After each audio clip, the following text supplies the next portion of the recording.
चलिए, electrical resistance. Electrical resistance क्या होता है? नाम से स्पष्ट है। रेजिस्टेंस यानी रेजिस्ट करना, यानी कि विरोध करना या रुकावट पैदा करना। तो इसकी डेफिनेशन हम किस तरीके से दे सकते हैं कि कोई भी कंडक्टर इलेक्ट्रिक करंट के रास्ते में जो रुकावट डालता है, जो उसको उसको फ्री फ्री फॉर्म में चलने से जो रोकता है, यानी उसको धीरे धीरे जाने देता है, रोक रोक के जाने देता है, उस प्रॉपर्टी को हम कहते हैं इलेक्ट्रिकल रेजिस्टेंस। यानी कि अगर हम एक लाइन में इसकी डेफिनेशन बोलेंगे तो ये बोलेंगे कि कोई भी कंडक्टर इलेक्ट्रिक करंट के चलने में जो रुकावट पैदा करता है, यानी उसके मार्ग में एक रेजिस्टेंस, रेजिस्ट यानी कि उसका थोड़ा सा प्रतिरोध करता है, विरोध करता है, तो उस प्रॉपर्टी को हम लोग बोलते हैं रेजिस्टेंस। और उस कंडक्टर को जिसने इलेक्ट्रिक करंट के रास्ते पे रुकावट पैदा की है, उस कंडक्टर को हम लोग बोलते हैं रेजिस्टर। क्या बोलते हैं? रेजिस्टर, प्रतिरोधक। रेजिस्टर बोलते हैं, प्रतिरोधक बोलते हैं। और ये रेजिस्टेंस जो है ना, वो उस रुकावट को बोलते हैं जो वो विद्युत धारा के मार्ग में डाल रहा है, जो वो इलेक्ट्रिक करंट के रास्ते पे जो रुकावट डाल रहा है, रुकावट रुकावट उसको रेजिस्टेंस बोलते हैं। और उसको कंडक्टर को क्या बोलेंगे? रेजिस्टर, यानी प्रतिरोधक। और इसको हम व्यक्त करते हैं आर से। और इसका फॉर्मूला हम उस दिन निकाले थे, R equal to V upon I. यानी ओम का नियम जब अपन डिराइव किए थे, तो इजीली आप रेजिस्टेंस को एक और तरीके से डिफाइन कर सकते हो। किस तरीके से डिफाइन कर सकते हैं? कि अगर किसी कंडक्टर के सिरों के बीच, अगर किसी कंडक्टर के सिरों के बीच, मतलब कि इसके किनारों के बीच V पोटेंशियल डिफरेंस लगाया जाए। पोटेंशियल डिफरेंस कितना लगाया जाए? V। और V पोटेंशियल डिफरेंस लगाने से अगर उसमें करंट फ्लो हो रही है I, तो पोटेंशियल डिफरेंस V और करंट I के रेशियो को भी हम उस कंडक्टर का रेजिस्टेंस कहते हैं। तो रेजिस्टेंस को इस तरीके से भी डिफाइन कर सकते हैं कि रेशियो ऑफ पोटेंशियल डिफरेंस, हाँ, potential difference applying on the sides of conductor, two sides of conductor या terminal of conductors, and current which is flowing through it, उसमें से फ्लो होने वाली जो करंट है वो नीचे रहेगी, और ऊपर क्या रहेगा? पोटेंशियल डिफरेंस रहेगा जो उनके सिरों के बीच लगाया गया। दोनों के रेशियो को हम लोग क्या बोलेंगे? रेजिस्टेंस। उस कंडक्टर का रेजिस्टेंस, ठीक है। और उसको क्या बोलेंगे? रजिस्टर। रजिस्टर मतलब वो रजिस्टर नहीं है, रजिस्टर। हाँ, रजिस्टर। हाँ, RESISTOR, प्रतिरोधक। ये समझ में आया ना? अब सुनिए, अब ये जो रेजिस्टेंस है उसका ऐसा यूनिट ऑफ रेजिस्टेंस,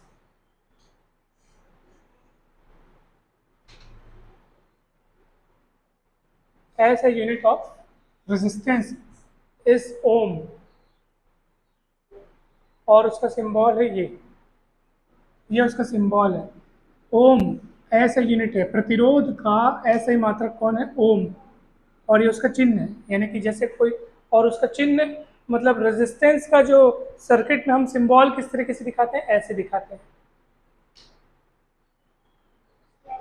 ऐसे ऐसे करके शो करते हैं।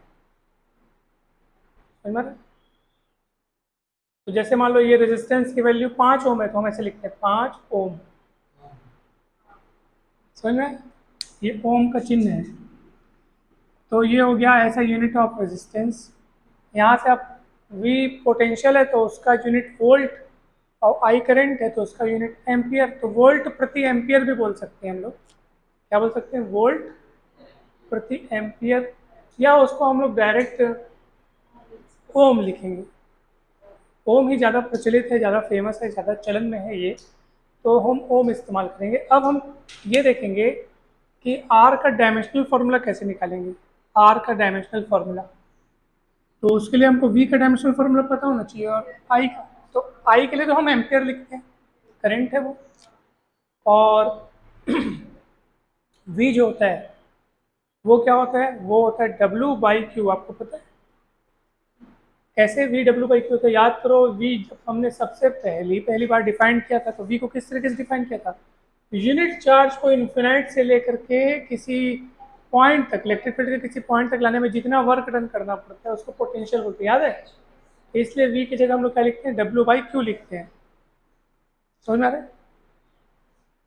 और फिर बगल में, मतलब कि ये तो V हो गया, साथ ही साथ I भी है बाजू में, तो I भी लिखना पड़ेगा, है ना? अब देखिए ये W, तो work is equals to force into displacement. तो वर्क का डायरेक्ट डायमेंशनल फॉर्मूला होता है ml/T-2, ml/T-2, ये आप याद रखेंगे, वर्क का डायमेंशनल फॉर्मूला। और अपॉन है Q चार्ज और ये I। तो देखो I is equals to Q/T होता है, आपको पता है, इसलिए Q की जगह हम लोग Q इज इक्वल्स टू हो जाएगा IT। Q की जगह क्या हो जाएगा, यदि I is equals to Q/T होता है तो Q बराबर क्या हो जाएगा, IT। इसलिए इस Q की जगह अगर मैं IT लिखूं और एक I और है बाजू में, तो अब ये हो जाएगा ml/T-2 और ये T हो गया, और ये I दो बार आई है, मतलब I², और I को अपन किससे, एम्पियर, और उसके लिए जो यूज करते हैं हम लोग यहाँ सिंबल वो A होता है, A मतलब एम्पियर करके, तो A² हो जाएगा। अब ऊपर चढ़ा दो सबको, तो ml/T, अब देख T-2 है और नीचे एक और T है -3, और A ऊपर जाके -2 हो जाएगा। This is dimensional formula of resistance, प्रतिरोध का डायमेंशनल फॉर्मूला है ये। क्लियर है? अब हम देखते हैं कॉज ऑफ रेजिस्टेंस, यानी कि प्रतिरोध का कारण क्या है। कॉज ऑफ रेजिस्टेंस यानी कि ऐसा क्यों होता है कि जब किसी कंडक्टर में से करंट फ्लो करते हैं तो वो करंट के मार्ग में रुकावट डालता है, करंट के रास्ते पे रुकावट पैदा करता है। तो ऐसा वो क्यों करता है? तो जो रुकावट पैदा करता है उसको तो हम लोग रेजिस्टेंस बोलते हैं, लेकिन वो वैसा करता क्यों है, उसका कारण क्या है, तो उस कारण को हम लोग पहले भी पढ़ चुके हैं। मान लीजिए कंडक्टर है और करंट फ्लो हो रही है, ठीक है, करंट फ्लो हो रही है, मतलब कि अपोजिट डायरेक्शन में कौन फ्लो हो रहे हैं, इलेक्ट्रॉन्स फ्लो हो रहे हैं, है ना, इलेक्ट्रॉन फ्लो हो रहे हैं, क्योंकि हम लोग पढ़ चुके हैं कि मेटलिक कंडक्टर में जो चार्ज कैरियर्स होते हैं वो लोग कौन होते हैं, वो लोग इलेक्ट्रॉन्स होते हैं, फ्री इलेक्ट्रॉन्स होते हैं। चार्ज कैरियर मतलब चार्ज को, करंट को ले जाने का काम कौन करते हैं, फ्री इलेक्ट्रॉन करते हैं। तो आपको एक बात पता होगी कि जब ऐसे इलेक्ट्रॉन चलते जाते हैं तो अपने रास्ते में आने वाले वो बहुत सारे एटम्स जो कि पॉजिटिव आयंस के रूप में, क्योंकि उनमें से भी इलेक्ट्रॉन निकल चुके हैं, तो बहुत सारे पॉजिटिव आयन से क्या होते हैं, लगातार टकराते जाते हैं, और टकराने से उसकी एनर्जी कम हो जाती है उन इलेक्ट्रॉनों की। बात समझ में? हम लोग उस दिन सब डिटेल में चर्चा किए थे कि जब इलेक्ट्रॉन फ्लो होते हैं, अच्छा एक बात याद रखना, इलेक्ट्रॉनों के फ्लो होने की दिशा इलेक्ट्रिक करंट के हमेशा क्या रहती है, अपोजिट रहती है, इस बात को ध्यान रखना। तो जैसे करंट इधर से इधर फ्लो हो रही है ना, तो समझ लेना कि इलेक्ट्रॉन इधर से इधर फ्लो हो रहे हैं। तो जब इलेक्ट्रॉन फ्लो होते हैं तो अपने रास्ते में आने वाले, अगर उनके रास्ते में कोई नहीं होता तो क्या होता, तो वो फास्ट मूव करते, जल्दी मूव करते, फिर उस कंडक्टर का कोई रेजिस्टेंस होता ही नहीं।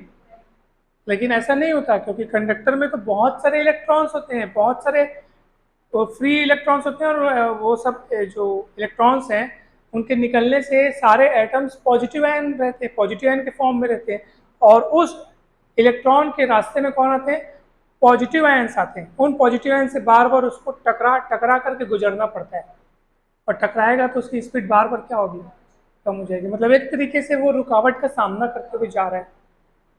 बात समझ में? तो यही कॉज ऑफ रेजिस्टेंस है, इसी कारण हम उस कंडक्टर के रेजिस्टेंस को यहाँ पे पढ़ रहे हैं। ये कॉज हो गया, डायमेंशनल फॉर्मूला, डेफिनेशन हो गया, तो ये कंप्लीट हुआ रेजिस्टेंस का टॉपिक हमारा। अब हम देखते हैं एक और चीज़ बची इसमें, डिपेंडेंस ऑफ इलेक्ट्रिकल रेजिस्टेंस, यानी कि ऐसे कौन कौन से फैक्टर्स हैं जो रेजिस्टेंस को इफेक्ट कर सकते हैं, प्रभावित कर सकते हैं, यानी रेजिस्टेंस किन किन चीज़ों पर डिपेंड करता है। ठीक है, प्रतिरोध की निर्भरता, यानी प्रतिरोध किन किन बातों पर निर्भर करता है। तो अब मैं इसको मिटा देता हूँ, और मुझे ये बात बताइए कि जब हम ओम्स लॉ डिराइव कर रहे थे, ओम का नियम जब हम लोग डिराइव कर रहे थे, तो उसमें आर एक कांस्टेंट था और हम आर का फॉर्मूला क्या डिराइव किए थे, आप याद करो, m/n² टाउ L/a, याद है आपको?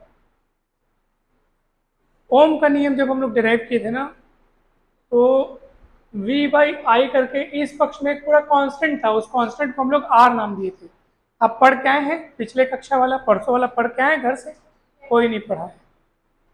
पढ़े हो? हाँ तो हाँ, वेरी गुड। तो हम लोग आर इस चीज को बोले थे, आर याद करो आप। अब सुनो मेरी बात, यहाँ पे आर किन किन चीजों पर डिपेंड है। ई जो है वो एक इलेक्ट्रॉन पर चार्ज जो होता है वो ई है, जो फिक्स रहेगा। ये मास है, वो भी फिक्स रहेगा। तो बचा कौन सर? तो बच गए ये चार जन। अब उन चार पर आर किस तरीके से, ये एल ऊपर है, ए नीचे है। जो ऊपर है समझ जाओ आर उस राशि के डायरेक्टली प्रोपोर्शनल है, यानी R directly proportional to L. यानी किसी कंडक्टर की लंबाई जितनी ज़्यादा होगी उसका रेजिस्टेंस उतना ही ज़्यादा होगा। यानी लंबी तार का रेजिस्टेंस ज़्यादा और छोटी तार का रेजिस्टेंस कम। तो ये पहला फैक्टर आप लोग याद रखना कि किसी भी कंडक्टर का रेजिस्टेंस उसकी लंबाई पर किस प्रकार डिपेंड है। तो आप बोल देना कि किसी भी कंडक्टर का रेजिस्टेंस उस कंडक्टर की लंबाई के डायरेक्टली प्रोपोर्शनल होता है। यानी कि जितनी ज़्यादा कंडक्टर की लंबाई होगी उतना ज़्यादा उसका रेजिस्टेंस होगा। Very good. कम लंबाई वाली तार का रेजिस्टेंस कम। ए पर किस तरीके से, ए नीचे दिख रहा है, इसका मतलब ये ए के इनवर्सली प्रोपोर्शनल नजर आ रहा है। ए क्या है? Cross sectional area. ये वाला जो एरिया है वो क्या है? ए है।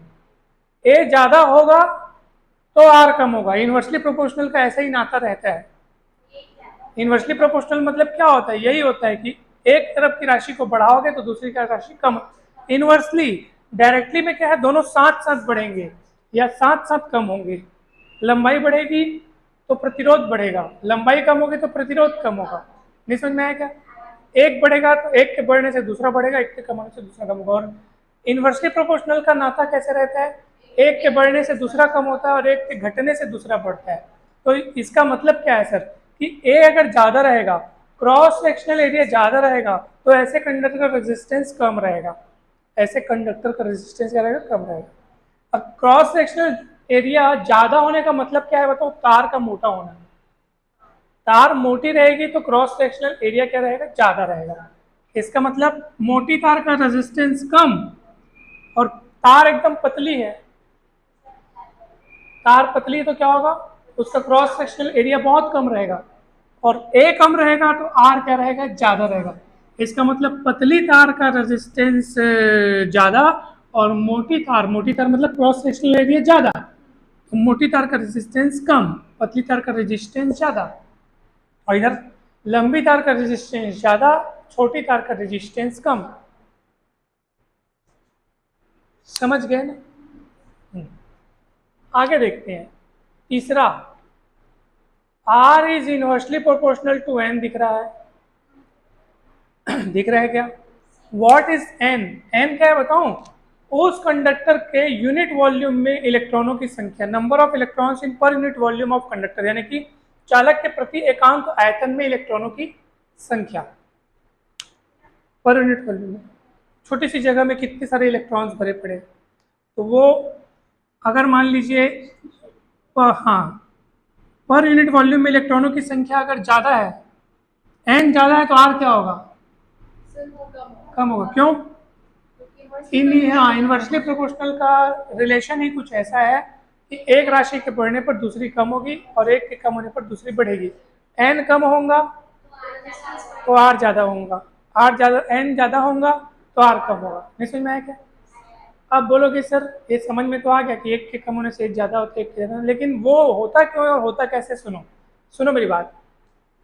हमको पता है कि करंट फ्लो करवाने के लिए जिम्मेदार लोग कौन है यहाँ पे? इलेक्ट्रॉन्स हैं। इलेक्ट्रॉन जितने ज़्यादा कूट कूट के भरे होंगे, फ्री इलेक्ट्रॉन्स जो हैं अगर उस कंडक्टर में कूट कूट के भरे पड़े हैं, तो समझ जाओ करंट बहुत अच्छे से फ्लो होगी। क्योंकि करंट को व्हाट इज यहाँ पे, हाँ, इलेक्ट्रॉन कौन है? Charge carrier. बोलने का मतलब है करंट फ्लो करवाने का पूरा श्रेय इलेक्ट्रॉनों को जाता है। तो इलेक्ट्रॉनों की भरमार जितनी ज़्यादा होगी, करंट उतनी ज़्यादा होगी। तो इलेक्ट्रॉन की भरमार ज़्यादा होगा मतलब एन ज़्यादा होगा। तो रुकावट बहुत कम होगी, करंट के रास्ते में कोई बहुत कम रुकावट जाएगी। R, what is R? Current का उल्टा, करंट मतलब फ्लो होना, और आर मतलब रुकावट, जस्ट उल्टा है ना। करंट जान दे, और आर मतलब रोक दे, मतलब इस टाइप का। तो एन ज्यादा है, एन ज्यादा है मतलब नंबर ऑफ इलेक्ट्रॉन्स बहुत ज्यादा है पर यूनिट वॉल्यूम में, तो उस कंडक्टर के रास्ते में करंट के रास्ते में रुकावट कम आएगी, रेजिस्टेंस कम होगा। और अगर एन कम है तो क्या होगा?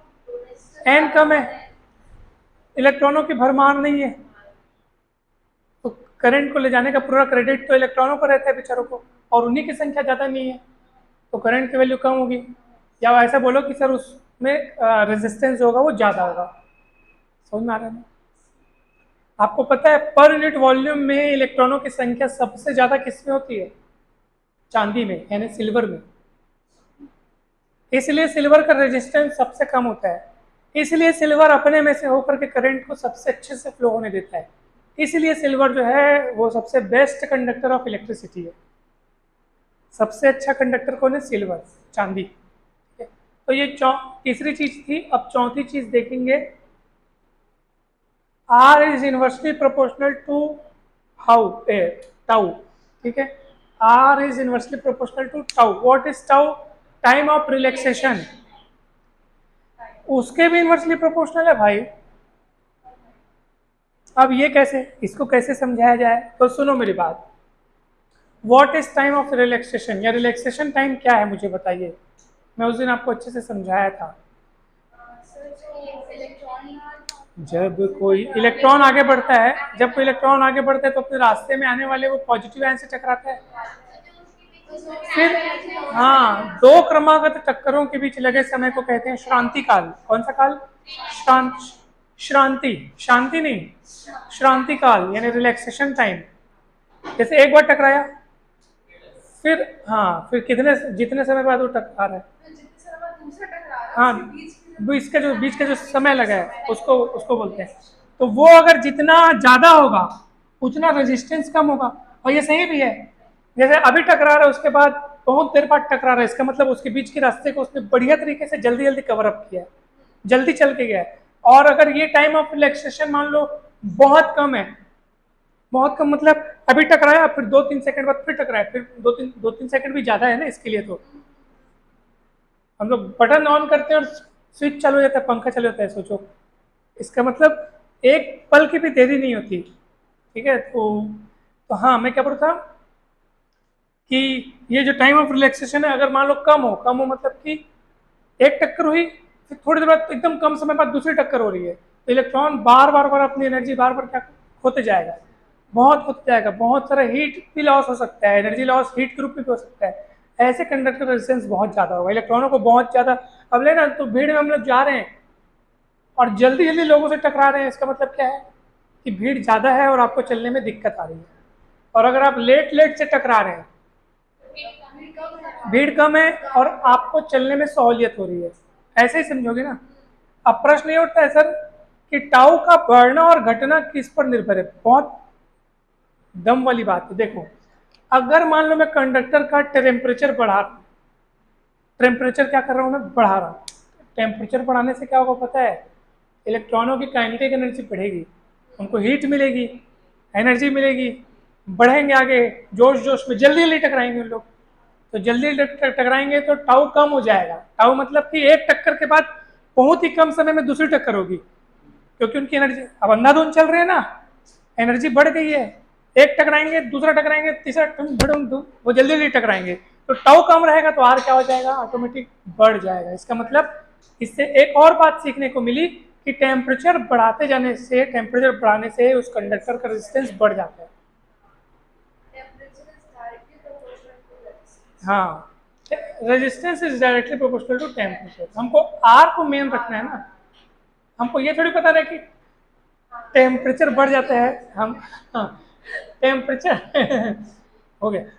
टेम्परेचर बढ़ाने से रेजिस्टेंस बढ़ता है और टेम्परेचर कम होने से, टेम्परेचर बढ़ाने से रेजिस्टेंस क्यों बढ़ता है? क्योंकि टेम्परेचर बढ़ाने से ना जो टक्करों की संख्या है वो बढ़ जाती है, टक्करें जल्दी होती हैं, जल्दी बहुत कम समय में दूसरी टक्कर होगी, तो टाउ की वैल्यू कम हो जाएगी। और टाउ कम होगा, रेजिस्टेंस बढ़ जाएगा, because both are inversely proportional to each other. समझ में? कंप्लीट हो गया ये रेजिस्टेंस वाला टॉपिक। चलिए नेक्स्ट देखते हैं अब।